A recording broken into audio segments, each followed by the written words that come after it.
as I stream it. I've started the YouTube stream, so I'm just going to mute myself because sometimes there's. I see here. There's Dennis. Hello, Hello, how are you? Dennis. I'm going. I got a connection. You I do, never know yes. from. It might fade out though. I see Actually, Bill McDonald. Hi, Dennis. Bill. when Jane and Stephanie Hello, start the everybody. presentation, the rest of us will probably just put our videos off. Okay, we are streaming. By the way, that's cranberry juice, not something else. Sure, Dennis. So, Madam Mayor, we are at Sorry, 5 Dennis. o'clock. We are live streaming. I'm going to start the recording and you can call the meeting to order at your convenience. Okay. Okay, do you want me to read the first motion, Mayor Smith? Sure, let's call the meeting to order first, and we'll have a motion to approve the agenda. I so move. We have, actually, it's moved because it's a council meeting for Central Frontenac, and we've invited the Oh, okay, I'll keep my mouth shut then. Thank you. We have to follow the protocols, right? So it's moved by Bill I was just McDonald, testing you, second- Kathy. Yes, nice seeing you as well. So it's moved by Bill McDonald and second by Nikki Gowdy that the agenda for the special joint council meeting held on May the 20th, 2021 be approved as presented. I will let the mayor Is there say. anyone voting no to the motion? Motion's carried. Okay, is there any disclosure of pecuniary interest in general nature thereof of the items on our agenda tonight by any member of council? Seeing none, we'll note that in the minutes.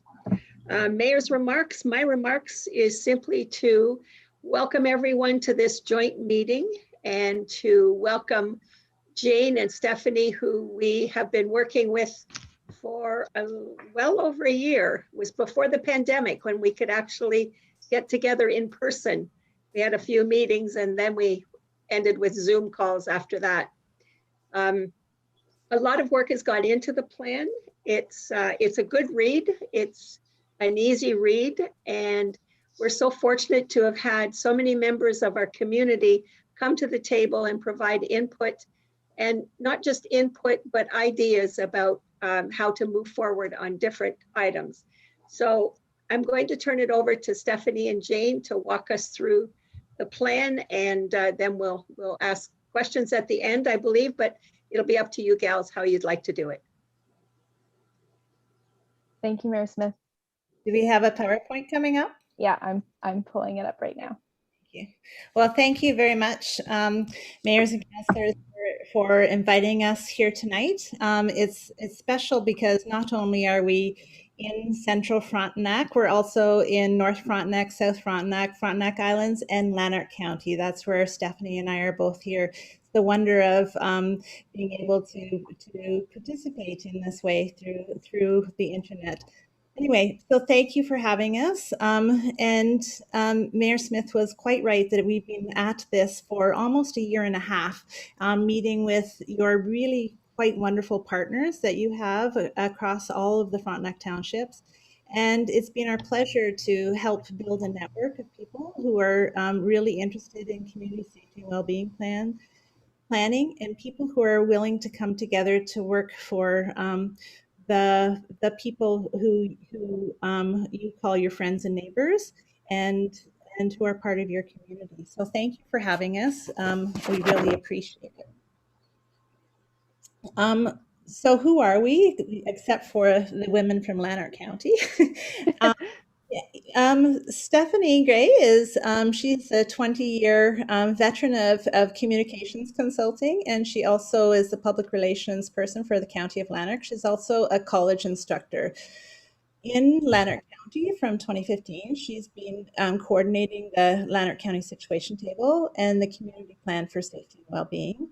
And she had, before she started on this community safety and wellbeing track, she was a member of the Perth Police Service Board, as well as chairing Zone 2, which is a pretty great accomplishment for Stephanie.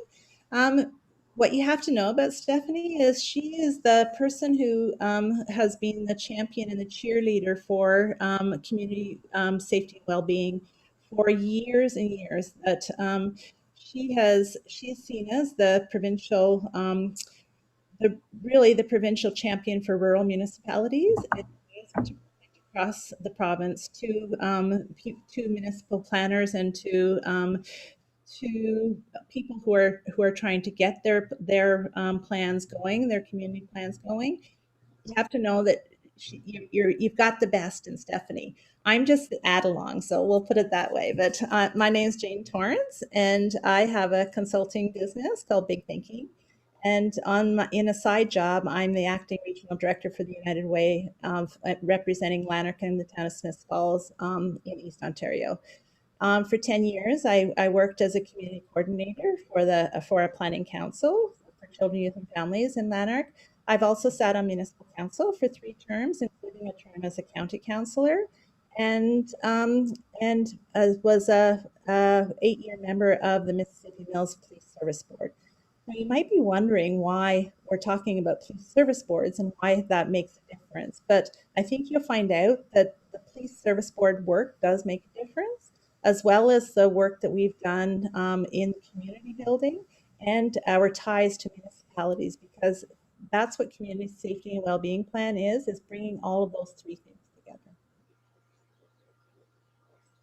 We've had a wonderful advisory committee, and this was based on the provincial recommendations of who should sit on a committee for community safety and well-being. And so we had Fran Smith, who was at the time the warden of Frontenac County and is also, as you know, the mayor of Central Frontenac.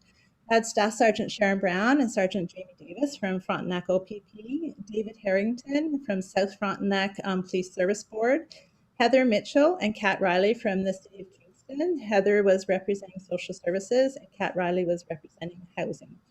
Louise Moody from Rural Frontenac Community Services and David Townsend from South Frontenac Community Services. And in case you haven't recognized them yet, those 2 people are serious community builders in your community, and we loved every minute of working with them. We had Dr. Karyn Jones until the pandemic hit, and then we had Susan Stewart representing the Jane, it's Dennis. Can I jump in? Yes, you may, Dennis. I think that's Dr. Karen Moore. Yeah, there's we a don't have typo. any. We don't have a Dr. Moore, yes. Karen Jones at Only Public Health. You're absolutely right, Dennis, because Karyn Jones. I know you just put that there to see if we were awake and paying attention. I've used that trick myself. We'll make sure to correct that for sure, because it is Kieran Moore. Kieran Jones is my neighbor, and he's a cross-country skier, in case anybody did. But we had Debbie Jones and Julie Lambert from Addictions and Mental Health, Scott Gillum from the Limestone District School Board, Alicia Rajason from Family and Children's Services, Nikki Collins until she retired from the Maltby Center, and then Karen Fleming took her place, Bhavna Varma from the United Way, and Cindy, of course, from Central Frontenac has been our administration support through this whole process. So now I'm going to tell you a little bit about what brought us to this point and a little bit of history of the model that we're working under for your community safety and wellbeing plan. And some of you may actually have been involved in some of the introductory information that came from the province when this concept was first beginning around 2012, 2013. We were hearing a lot of information through the Association of Municipalities of Ontario, as well as the Ontario Association of Police Services Board, which is where I was first introduced to the model and brought it back to our community to try to move things forward. So it's based on a model that was developed in Glasgow, Scotland. And we were fortunate enough to hear at one of the OAPSB conferences, Karyn McCluskey came to speak to us from Scotland and talk to us about how crime is a public health issue. And the reason it was discussed in that manner was because we were seeing in Canada and in other communities across the globe, there's a lot of the violent crime or crime statistics were coming down, but police costs were rising. And they were looking for ways to address those rising costs in terms of the calls that they were getting around social disorder. And the concept of this model that originated in Scotland and then was picked up in Saskatchewan and then eventually came to Ontario, where Ontario's really grabbed the ball and run with it and is now a leader in Canada in terms of this model and getting a data set up in other provinces. But it centers around the social determinants of health. So the more tools that an individual has to succeed, the better the outcomes. So we've seen lots of demonstrations and examples around how if you intervene with people early enough and give them the supports they need, it gives them a healthier lifestyle. It's easier for them to make good choices. They can avoid criminal activity. And that's where the whole police services board angle was kind of coming from. How can we reduce police costs and make our communities safer and healthier for individuals so there's more opportunities to succeed? So the whole concept around the community safety planning is then to look at the issues early on to avoid crisis, reduce that risk of criminal activity, address those costs of policing, have all those appropriate supports in place that are around the social determinants of health, looking at parenting, addictions, mental health, and things like that. And I'm not going to dive into the link that's there, but when this PowerPoint is circulated and corrected, you can check out the link, which is a story that features some of the people that we've talked about with the Violence Reduction Unit and the experience in Glasgow and how it evolved. So it really tells a good story about bringing this model into play. So we're here kind of because we have to, but also because it's really a good idea. I know I can speak for Lanark County to say that when we first heard about this model, we wanted to pilot it in our community and started working on developing a community safety and well-being plan years ago. Now it's been mandated, as you know, so the legislative amendments to the Police Services Act have told us we have to have these plans. Every municipality needs to prepare and adopt a plan by July 1st this year. The Act outlines requirements for an advisory committee, the type of consultation that needs to take place, that you need to establish or look at the priority risks that are in your community, and then show what outcomes you want to meet and how you will meet them, what measurables you will use with strategies to try to meet them. Monitoring, evaluating, and reporting requirements will eventually be outlined in regulations at a later date. At this point, the only regulation provided by the ministry, there's two. One is the deadline, and the other is around publishing. So once your community or your municipality adopts the plan, you need to make sure it's posted on your website within 30 days and have a printed copy or copies available to anyone who asks for them. And sorry, I have to move the little screen here so I can see what the last thing was. The framework for this plan is something that has been worked on by the ministry and the province for a number of years. So your plan is in conjunction with that as well. Working on the plan, there are 7 critical success factors that were identified as part of that framework. And I think the first one is really one of the most important ones.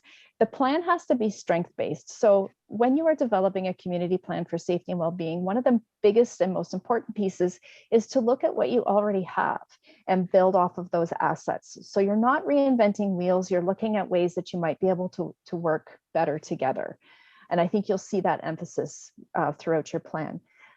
It has to be risk focused, which means looking at the overall risk, not pinpointing incidents so much, but looking at the overall risk and then strategizing around that. You want to create awareness and understanding of all the aspects of the plan as you're moving forward with your community. The highest level of commitment is demonstrated by a couple of things. The fact that you're all here today to hear us talking about the plan and that your councils have committed to moving forward with it from the very start. And also the level of commitment that we're seeing with the advisory committee that Fran spoke of, and that when we introduced the folks who are on the committee, these are people who are really committed to the health and well-being of your community and have worked really, really hard to move the process forward. Effective partnerships, we've seen some wonderful examples of the types of partnerships that exist in your community. I think I could speak for Jane to say that it's really been a pleasure to work with your advisory committee and all of you. You have a wonderful community and lots of people who are working well together and who are really striving to find ways to continue to work well together or to find new ways to collaborate. The plan has to be built with evidence and evaluation components. It's legislated, but it's also one of the key pieces to making sure to identifying what risks are there and what needs you may have and how you can address them and evaluate them as you move along. And you also have to have a cultural responsiveness. So what is the makeup of your community and what factors are part of that? And we've included that in your plan as well. This very busy chart demonstrates kind of how the process rolled out. The piece in the middle shows your champion with Fran and your advisory committee, and all of you are really champions of the plan as well. So the people who are speaking for the plan and moving it forward, the coordination piece to develop it, your multi-sectoral advisory committee, and then we're going to be talking about the implementation team and what it might look like. And then if you start up at the top left there, it basically moves in a clockwise direction to demonstrate the various milestones that were achieved through the process of your plan. So we're getting really close to the end of number 5 there with where we are at this point. In terms of the planning process, we have had several advisory committee meetings over that year and a half when we've been meeting. We did take a little bit of a pause when we were trying to figure out what was going to happen with the pandemic. And then as it dragged on and on, we realized, okay, we got to get moving. So that has been happening up to present. There were a number of key stakeholder interviews, the advisory committee and others who were important to get their viewpoint. We had 2 sets of surveys. One was released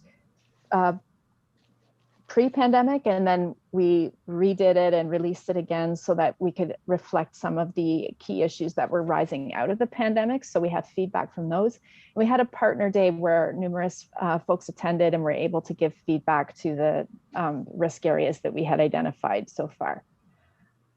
And then I think it's really important. This is one of my most favorite slides because I talk about this bullseye chart everywhere I go. And it really represents what we're trying to achieve with community safety and well-being.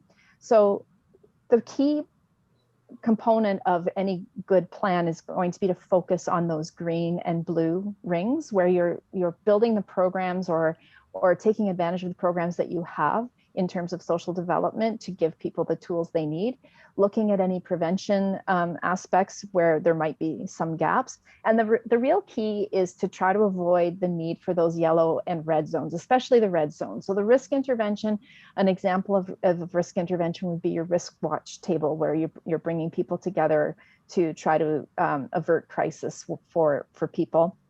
And the idea is to bring those, well, one of the ideas is to bring those police service costs down or at least have them not rise through incident response, where you're mitigating things before it gets to that point and there's less need for that kind of crisis response. So just to focus on those 2 rings for a second, with the social development, and this comes right from the framework from the province, but really the idea is to look at the long-term multidisciplinary efforts and investments to improve those social determinants of health. So it's that programming piece where you're bringing a whole bunch of different sectors and agencies and organizations together, considering their perspectives and expertise so that you can address those complex social issues that are causing the problems.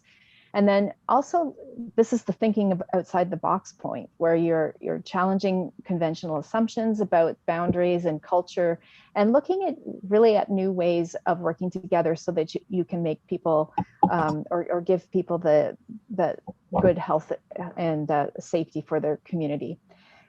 The planning piece, establishing partnerships are key, put strategies in place or improve them, bolster them so that you can target those risk factors. And then also knowing who to contact. One of the biggest pieces of these plans is the networking that happens, and the greater understanding amongst the different sectors of who's doing what and who they might be able to contact, so that when risks start to emerge, you can work together before they become a crisis. The prevention ring, that blue ring, takes a look at those proactive pieces. So implement some of those evidence-based situational measures, policies, or programs to reduce risks that you have identified. And at this point, you're focusing your efforts on developing or enhancing strategies in the social development area that would ensure that the risks are mitigated before they even need to get to that blue zone for prevention. So all along, as you move forward, your hope is to really build up that green zone of the social programming as you go along. Okay, Jane's turn to talk.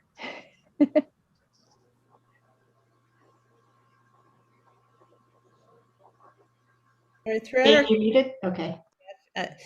when we finished our when we were working through our consultation, we asked the partners, what do we need from a community safety and well-being plan in Frontenac? What is going to make it work? We can put a lot of things down on paper, and we can have a plan that is pretty and covers enough pages. But what's it going to actually take for it to be worthwhile, and to have put all this work into it, and to make it move forward? And so your partners had said that it needs to be measurable with tangible goals, clear milestones, and deliverables that show accountability. It needs to be prioritized with clear outcomes and outputs, and have a logic model attached to it. Has to have upstream thinking attached to it. So what Stephanie was just talking about, like how do you keep in the green or the blue zones and not get into the yellow or the red? Have a wraparound mindset. So not having a bunch of people doing a bunch of things, to actually think together and to be able to wrap around a person or a family or a issue. It's not a bunch of people with putting in a bunch of pins in or 100 Band-Aids. It's how do we actually fix it with when we work together and wrap around the actual issue. To have a rural mindset, and this was really important, and I think you'll see it reflected throughout the plan, is that this is not a Kingston model, this is a rural model. And it was one of the pleasures that we had in working through the plan, is to be able to keep the rural mindset at the front of our mind, and thinking about the residents of the 4 townships, at the same time knowing that the majority of your services do come from. And so how do we make sure that when the services are coming from one direction and the people live someplace else, how do we keep a rural mindset? To know that we have some political buy-in, to think about a central coordination, a human resource, to think about a web or a cloud-based resource that can be updated, for it to be practical and readable for all users, to be well communicated to all partners and the community, and to have, most importantly, an engaged community and implementation team working in partnership. So that's going to lead to success. And when we work through the risk factors in the 4 townships, rural economic and community development, and you will have seen when you read through the plan, that has quite a few things underneath it. Health, mental health, and substance use, and violence against persons and justice. So we have we pulled everything into 3 little areas that will help with implementation, and the slide previous help it with to streamline it and to make it easier to implement and more practical. So under rural economic and community development, there are a lot of stuff, and this is your social determinants of health: poverty, income, employment, housing and homelessness, affordable housing, transportation, Indigenous services, geographic and social isolation, rural realities, service delivery, stigma, staff retention, and equity of opportunity. This will not be a surprise to you. I think that this comes up, I'm sure you hear this from your residents when they pick up the phone to call you, when they can't find a house, when they find they're up against a problem that they can't solve, and they're asking you to intervene for them. these are the types of calls that you're probably getting.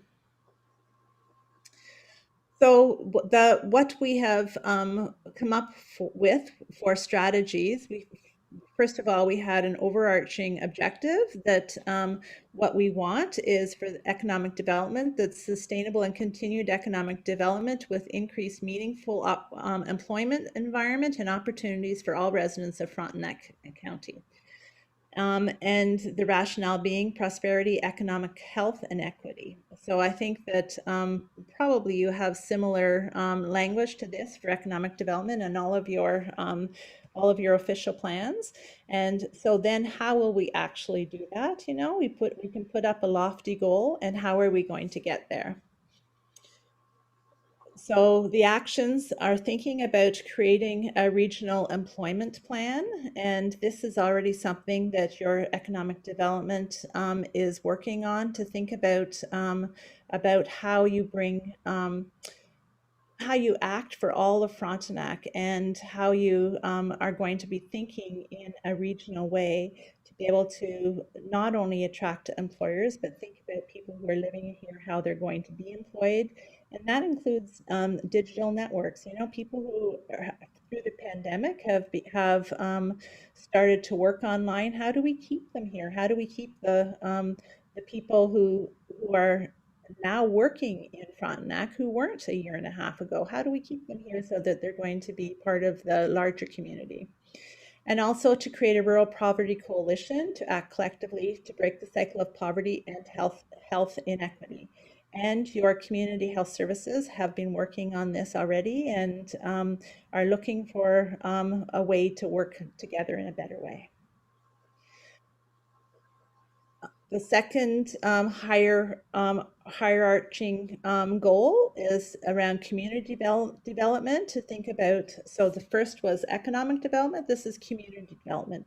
To think about sustainable and continued community development, increased connection to service, support and social opportunities for all residents of Frontenac County, so that social connection and community health and equity become front of mind.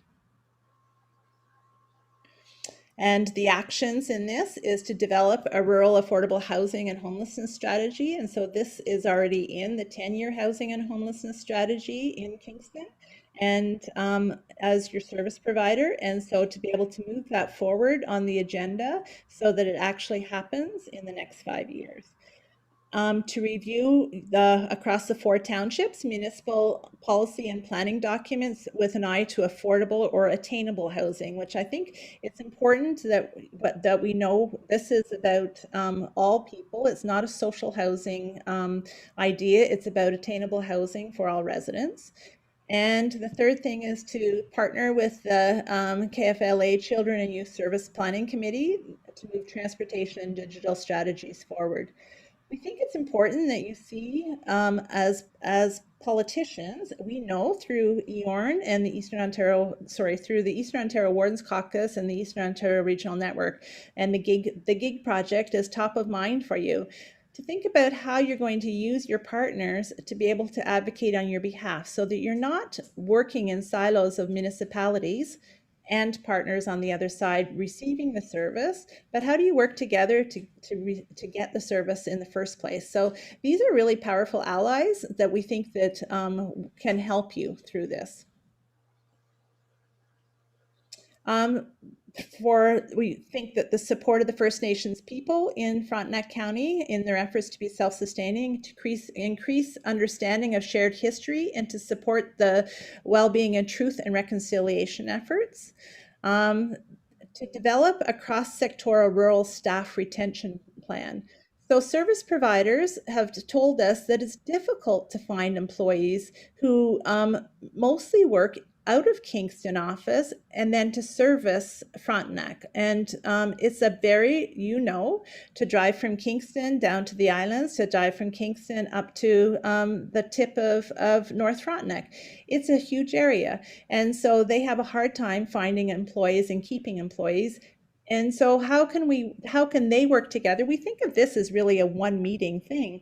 To be able to think about a staff retention policy that is across the 4 townships. It also includes municipal staff who may or may not have a problem in retention. I'm not sure, we didn't get that deep. But what can be done in coalition? You know, like if everyone works out of a hub in some place, it might be an easier way to retain them for the long term. And this is my favorite part, is from the health unit, and Karyn Moore did say, over service the rural areas with a variety of program delivery methods to achieve health and service equity. This is actually being changed in the plan to say service the rural areas with a variety of program delivery methods. But it really speaks to that rural needs a different type of service than urban does. And what does service look like in rural areas? And so then the next theme area that we covered in the plan is the mental health and substance use section, which of course has a lot of overlap and tie-ins together as well, which is what makes it a logical group. So this includes health and well-being, basic needs, neglect, parenting, special supports, and mental health and substance use factors. The objective in that section is to enhance availability and access to health, mental health, and substance use supports across the townships. And the rationale being access to needed supports helps residents to live a healthy life and prevents risk. In terms of actions, we have collaboration is a key one. So collaborate with partners to explore ways to increase presence throughout the region and to maximize existing resources and awareness of programs. And in the steps that we talk about in the plan, you can see that there are a number of ideas already about enhanced collaboration. And this ties back into a lot of the things that Jane talked about in terms of, employee retention and different partnerships. Next is advocate for increased human resources and incentives for sustainability, consistency of personnel for mental health and substance use programs in underserved rural areas. This action is really very, very typical across everywhere. We're seeing this come up in so many different places. So having that real push for trying to build up the strength in those sectors is really important. Enhance or create training, education, and communication plan for rural residents to increase awareness of dangers of substance use, tools to help with addictions and mental health, and methods to reduce stigma about accessing help in a small rural area. This action is really interesting because we found this to be a unique feature for Frontenac, in that there's such a sense of pride and self-sufficiency in the people who live in this county that often they are reluctant to ask for help, or they might not even recognize that they can get help, or in some cases that they need help. We received feedback from some agencies that said, the numbers in our statistics aren't showing that they need help, but anecdotally we know that people are in trouble in certain places. So it's something that really needs to go into those root causes of things, and to look at ways to reduce that stigma and encourage people to reach out and find ways to make it easier for them to reach out in a small community where stigma is kind of a big deal. And then increase and raise awareness of after-hours crisis services for addictions and mental health. That's a fairly standard one we see as well. Enhance programs, services, and opportunities to reduce social isolation. This is something that stretches across the theme areas in a lot of ways as well.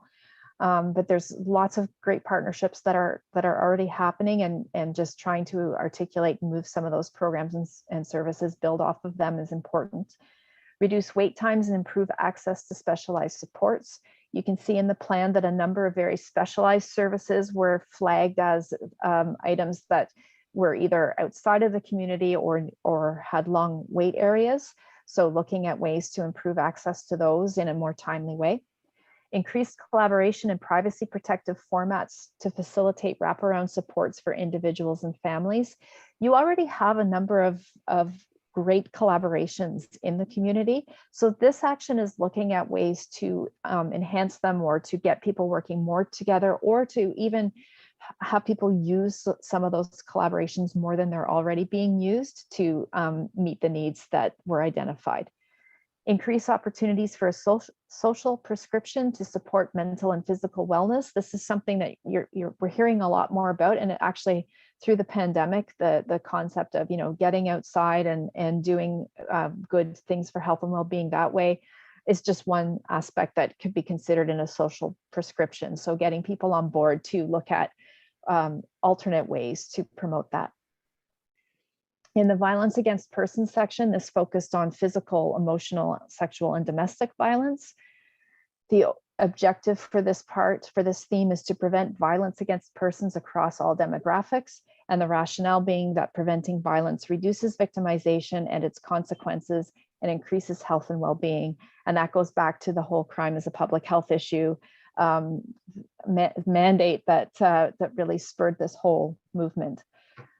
So some of the actions: enhanced system navigation and community collaboration. Again, you see that continuing to come up, and this one would be more specific to some of the pieces involved with those violence areas. Children and youth are supported to grow up in their families, communities, and cultures. This is really focusing on some of the ideas that are coming through the child welfare system, and ways to support families in such a way that they can stay with their families and that are inclusive and have that culture piece addressed. Address root causes of violence against persons through education, training, and trauma-informed approaches.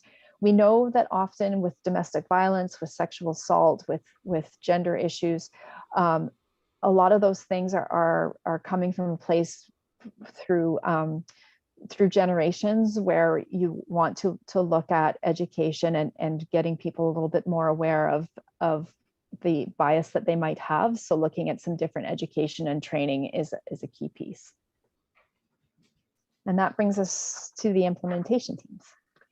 So through implementation, we see that there are three basic implementation teams: economic and community development, health and well-being, with mental health and substance use, and violence and justice.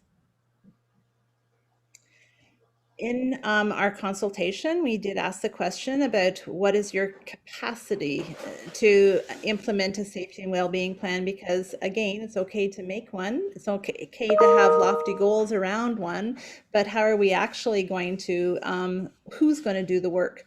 And so we did have some people step up to say that they would offer with leadership. We did have office and meeting space on offer. We did have some funding on offer, as well as a lobby for funding.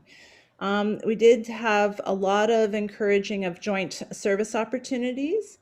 We thought that there might be a possibility to have a council liaison or coordination, maybe, to think about how to monitor who might be collecting the data and providing evaluation pieces for us.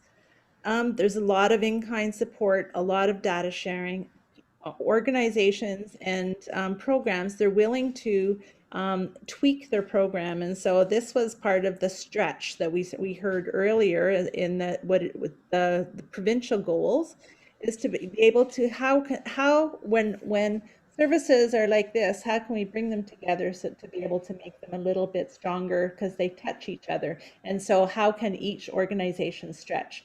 And so that was agreed to, that people could do that, and everyone wants us to continue in from the advisory committee will participate as a team in the network. What will implementation look like? Stephanie, were you going to do this one? I think so, right? Yeah, sure. So with those implementation teams, we're looking in terms of once you move past the adoption of the plan itself and you're establishing the implementation piece, you have a lot of leadership that's already been identified in the service partners. We've been talking about that, and we're working on putting some of those ideas together for the advisory committee on how that's going to look as you move forward with your plan. Looking at with the economic development piece, there's the thought that bringing the county in for more of an overarching perspective would be really helpful with the process. Advocacy is going to play a big part as well. And that means not just, I mean, municipalities are quite used to being advocates for a lot of different programs, but you'd be working in partnership with service providers. One example is with the GIG project to bring that broadband component to your municipalities. And the real idea here is to make sure that you're leaning on partnerships for support on issues that would be of mutual benefit for all of you. So the approval of the plan would be by July 1st, as we mentioned, and the implementation piece, we're still finalizing what will go to the advisory committee about that, or that will morph into the implementation team, and it will be an appendix to the plan. So it's the part that will move everything forward, but the plan is the key piece for you to be looking at this point. In terms of council's role, as we talked about at the very beginning, you're champions of this plan. So it belongs to the municipalities, but it's a huge partnership with all of your service providers, and they are really going to take a key role in moving all of those pieces forward. So as councils, you can support the facilitation of that implementation in some of the ways that Jane identified with the input from the partners. That advocacy piece is going to be important as well. We often get asked about okay, well, how much is this going to cost? And it could cost nothing, really, but any decisions about things that might be implemented as part of the plan that would have a municipal component would always come back to councils for discussion. Really, we see often a lot of the financial implications to things that are identified in the plan are things that could be efficiencies could be gained through more collaboration and working together, or just doing things a little bit differently. And that's what's one of the really beautiful things about these community safety and well-being plans, is that you're bringing all of these folks together who have the common interest of making things better in their communities. So they're going to look for ways to do that in a reasonable and not terribly expensive way if possible. And as I said, decisions would always come back to council if they needed to. So submitting the plan to the ministry, you're required to complete the plan, to adopt the plan by July 1st. And we talked about the requirement about publishing. Those are the only regulations so far. Currently, there's no legislative requirement to submit the actual plan to the ministry, which is interesting, but you can do so if you so choose. And it's recommended that it be done with a letter to the Solicitor General that includes when you adopted it and a link to where it's available online. The ministry right now is looking at regulation related to the review and revision period for the plans. So if it's approved, it would come into effect under the Community Safety and Policing Act. And you can go to the link that's here to look at the registry and provide comments on what you think about the review period. They are proposing a 4-year cycle. In terms of next steps, so we're here now, the revisions and implementation plan, we will be looking at getting your comments to us by the end of the day on the 25th, on the Tuesday. If you have any comments you want to make, we will do the revisions and have the implementation plan ready to go to the advisory committee for May 28th. And then approval of the final report, the final plan goes to you folks for your councils to approve in the month of June, with submission to the ministry by the end of June and the posting on the website to follow. And then the work of the implementation teams would begin. And unless I've missed anything, Jane, that brings us to the end with lots of time for questions before the game starts. Hey, maybe what we'll do is take the video down so we can see everyone. And I would ask folks to indicate you have a question or comment, and we'll try to get it to the right people to answer those questions. Bill McDonald, go ahead. And Bill is muted. He may not know he's muted. Can you unmute yourself, Bill? Hold, Can you hear me now? hold this. Yes, yes. Oh, hold it You turned down. yourself off again. Okay. Hold the Well, space. Yeah, I got it. Okay. I read this report from one end to the other, believe it or not, and a lot of the information in there, of course, I was well aware of after having spent close to 30 years in municipal council. But I just have a basic question. I would assume that through this process, we're going to have some recommendations for the province moving forward also. And I'm wondering how many of the issues identified in your report would be helped in some small way by a guaranteed basic annual income, because a lot of the issues identified always fall back to basic income. And I'm wondering if you have a comment on that. I think, Bill, that the partners who hopefully are watching on YouTube right now would love to hear you say that, because I think that almost without fail, they would say that would solve a lot of problems. It's not going to solve. We know that income and poverty is one of the largest predictors of poor mental health, and then addictions. And when people are in conflict with the law, often you will know from your OPP that is a result of addictions and mental health. And those two issues bring probably the most police calls. It's almost the root of all of the violence. Anyway, it's a comprehensive issue, and if people didn't live in poverty, would it solve it? I think that there's a lot of research that says that it would. So yes, the answer is yes. The basic income would absolutely solve many of your issues. It won't solve some of the service issues. It won't solve whether or not people have internet. It won't solve whether or not people can get to a doctor or can have transportation to be able to do those things. It won't solve some of the if you have complex care issues, or if you're a senior, it won't solve some of those issues, but it will solve many of them. Okay, Ron Higgins. Go ahead, Ron. Thank you. The biggest thing I struggle with all of this and other items in a rural community is understanding the severity of the problem, or if there's a problem at all. Do you have any comment on that? We're debating who's. I think that's where the data comes in, and the feedback that we've had from all of the stakeholders and through the surveys and the advisory committee. So we've been able to access a lot of data from the specific agencies, as well as Statistics Canada, to help us to inform when something has been articulated as a problem. Is it actually? And does attention need to be put in that specific place? So that's one of the principles around the community safety planning, is to make sure that it's data informed. But I think, Ron, you can know that what is included in the report and the actions are based on data, not opinion.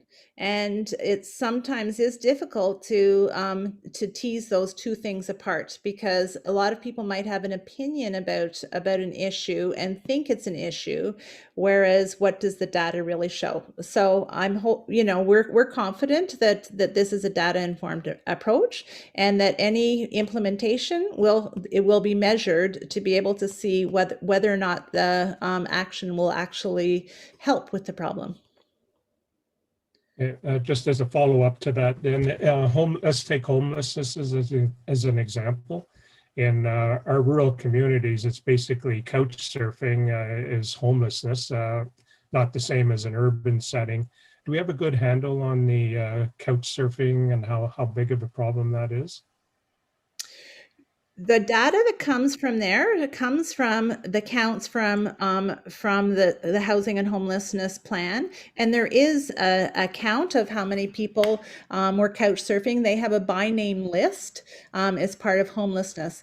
The problem, of course, has been the pandemic, because even people who were couch surfing before the pandemic can no longer couch surf. So those people will have moved to Kingston and into shelters, and it's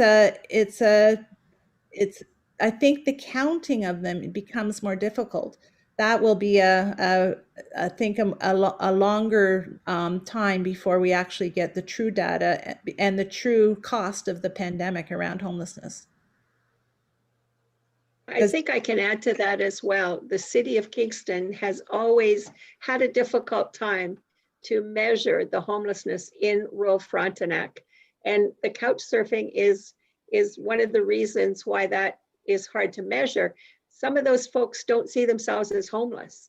They just see themselves as waiting for something else to come up. And they don't register as when surveys and things are put out as not being housed. They are housed, but it's not their house. And I think that really speaks to that. That's one of the things that our agencies identified as something that they have found to be hard to measure, but anecdotally they hear that it's a problem. And definitely there's an awareness of the way that homelessness looks different in the rural community. And it also speaks to that self-sufficiency action that's in there as well. And Thank you. why they want to have that really keen look, and why it's important action that's identified is to have the focus on rural, and so that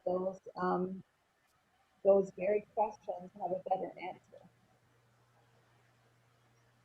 Jane, it's Cindy here. Your audio is kicking out a little bit. It's a little quiet. If you can be a little closer to the mic. Thank you, Cindy. You want me to repeat that comment? Sure. Yes, go ahead.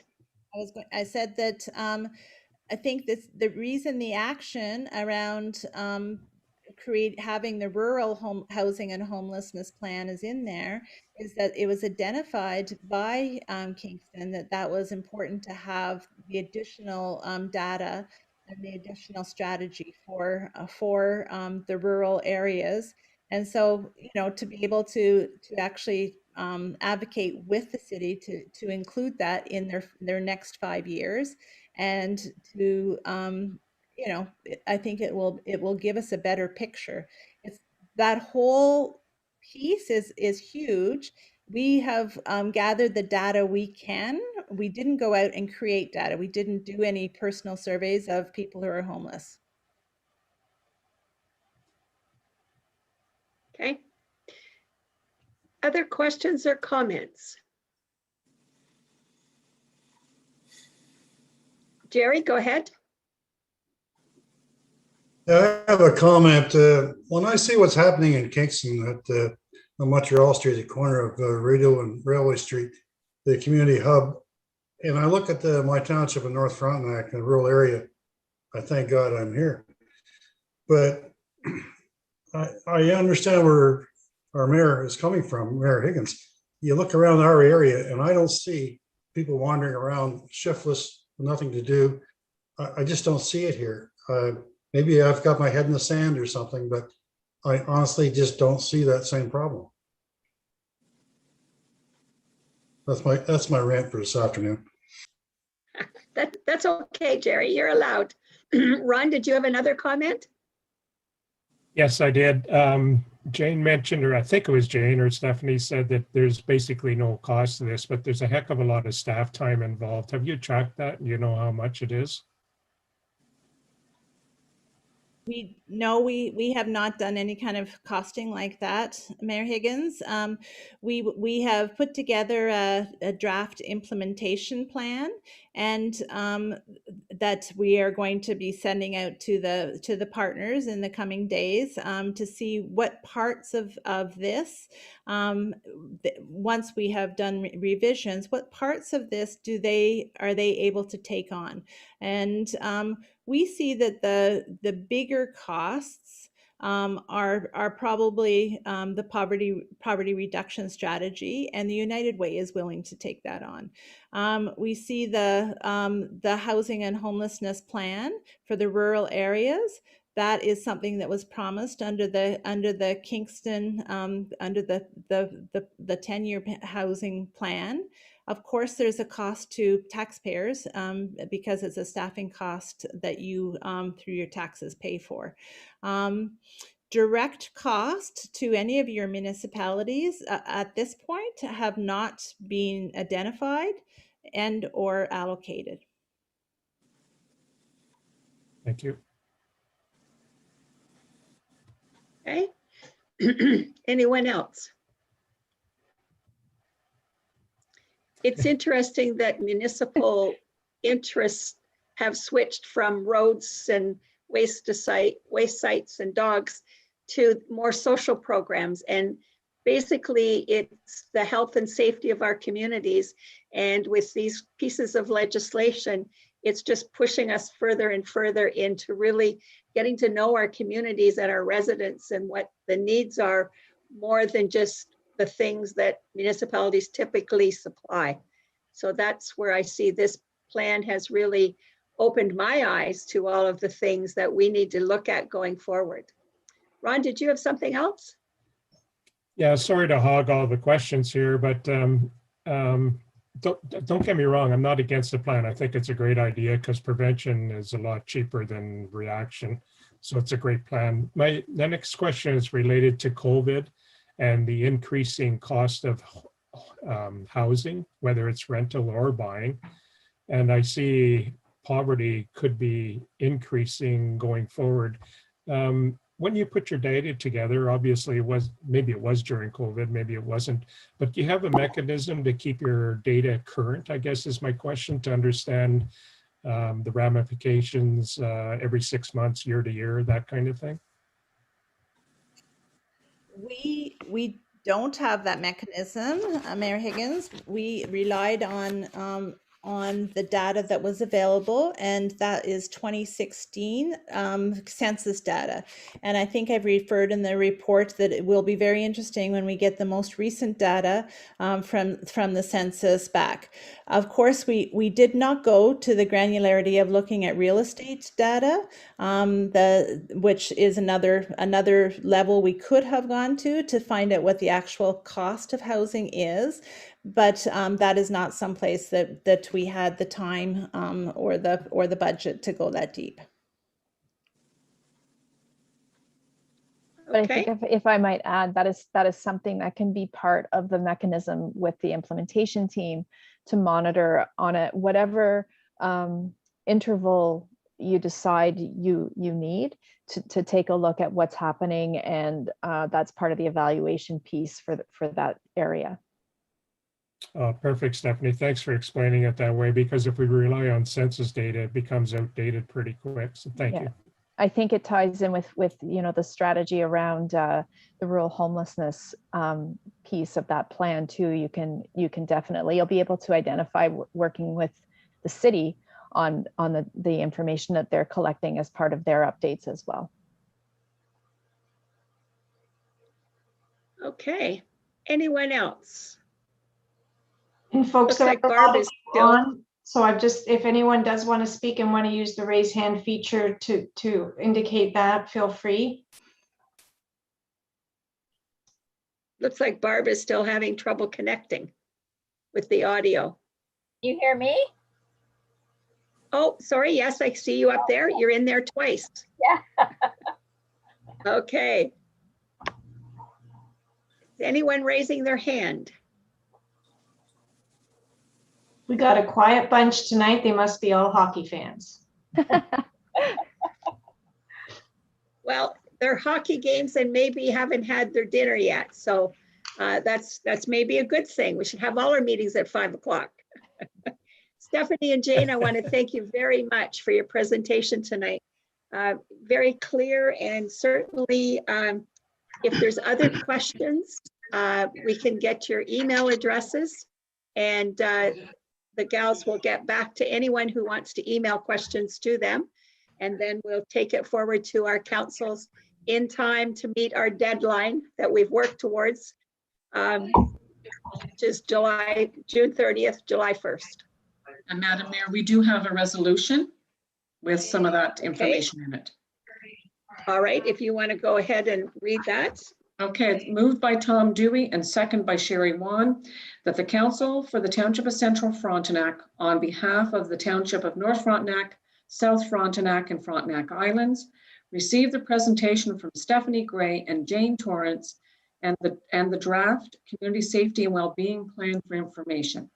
And that Council will provide any comments on the draft plan to Cindy Dakeman, Deputy Clerk, so that the final plan can be brought back to Council for adoption prior to July the 1st, 2021, and further that each of the other respective councils provide any further input and feedback to Cindy Dakeman prior to May the 25th, 2021.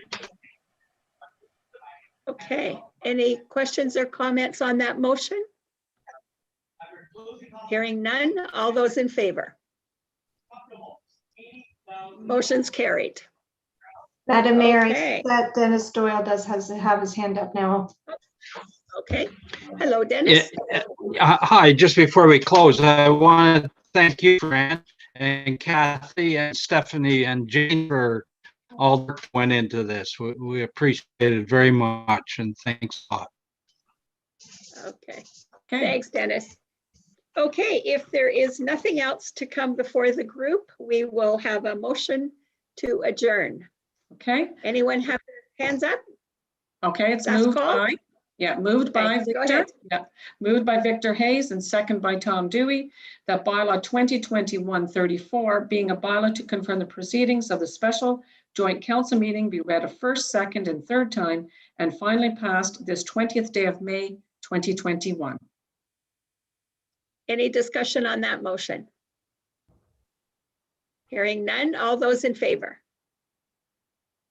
Motion's carried. And again, thank you very much, everyone, for your input and for attending tonight. And this is one project that we could be very proud of and bring forward. Thank you.